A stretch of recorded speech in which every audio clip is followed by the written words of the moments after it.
ವಿಜಯ್ ನಿರ್ಲಕ್ಷ್ಯದಿಂದಲೇ ಅಮಾಯಕರ ಸಾವ.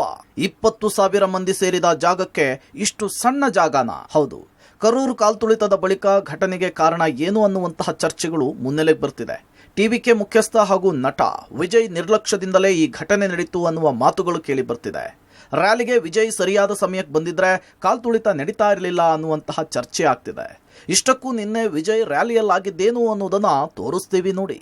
ಕಾಲ್ತುಳಿತಕ್ಕೆ ವಿಜಯ್ ಕಾರಣ.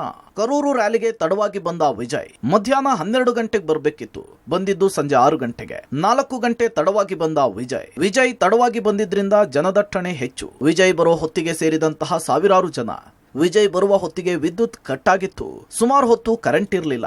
ಜನ ಹೆಚ್ಚಾಗಿದ್ರಿಂದ ನೂಕುನುಗ್ಗಲು ಕೂಡ ಉಂಟಾಗಿತ್ತು ಅಂತ ಹೇಳಿ ಪ್ರಾಥಮಿಕ ಮಾಹಿತಿಯಿಂದ ಗೊತ್ತಾಗ್ತಿದೆ. ಪೊಲೀಸರ ಲಾಠಿ ಚಾರ್ಜ್ ಘಟನೆಗೆ ಕಾರಣನ? ರ್ಯಾಲಿ ವಿರುದ್ಧ ಷಡ್ಯಂತ್ರ ನಡೆದಿದೆಯಾ?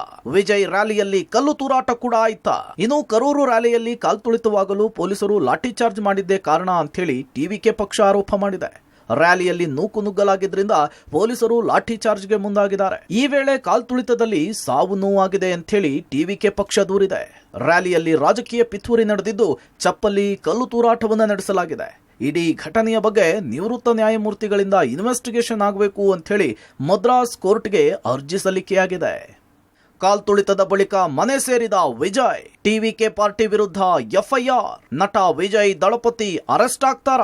ಕಾಲ್ತುಳಿತದ ಬಳಿಕ ಚೆನ್ನೈನಲ್ಲಿರುವ ಮನೆ ಸೇರಿರುವ ವಿಜಯ್ ಮನೆಯಿಂದ ಹೊರಗಡೆ ಬಂದಿಲ್ಲ. ಯಾರ ಸಂಪರ್ಕಕ್ಕೂ ಕೂಡ ವಿಜಯ್ ಸಿಕ್ತಿಲ್ಲ. ವಿಡಿಯೋ ಕಾನ್ಫರೆನ್ಸ್ ಮೂಲಕ ವಿಜಯ್ ಮಾತುಕತೆಯಲ್ಲಿ ತೊಡಗಿದ್ದಾರೆ. ಟಿವಿಕೆ ಕಾರ್ಯದರ್ಶಿ ಸೇರಿದಂತೆ 4 ವಿರುದ್ಧ ಎಫ್ಐಆರ್ ದಾಖಲಾಗಿದೆ. 39 ಮಂದಿ ಸಾವಿಗೆ ಕಾರಣರಾದ ವಿಜಯ್ ಅರೆಸ್ಟ್ ಆಗ್ತಾರಾ ಅನ್ನುವಂತಹ ಪ್ರಶ್ನೆ ಕೂಡ ಎದ್ದಿದೆ. ಈ ಎಲ್ಲ ಬೆಳವಣಿಗೆಗಳ ಮಧ್ಯೆ ನಿವೃತ್ತ ನ್ಯಾಯಮೂರ್ತಿಗಳ ನೇತೃತ್ವದಲ್ಲಿ ಇನ್ವೆಸ್ಟಿಗೇಷನ್ ಆರಂಭಗೊಂಡಿದೆ. ತನಿಖೆಯ ನಂತರವಷ್ಟೇ ಕಾಲ್ತುಳಿತಕ್ಕೆ ಕಾರಣ ಏನು ಅನ್ನುವ ಅಸಲಿ ಸತ್ಯ ಹೊರಬರಬೇಕಿದೆ.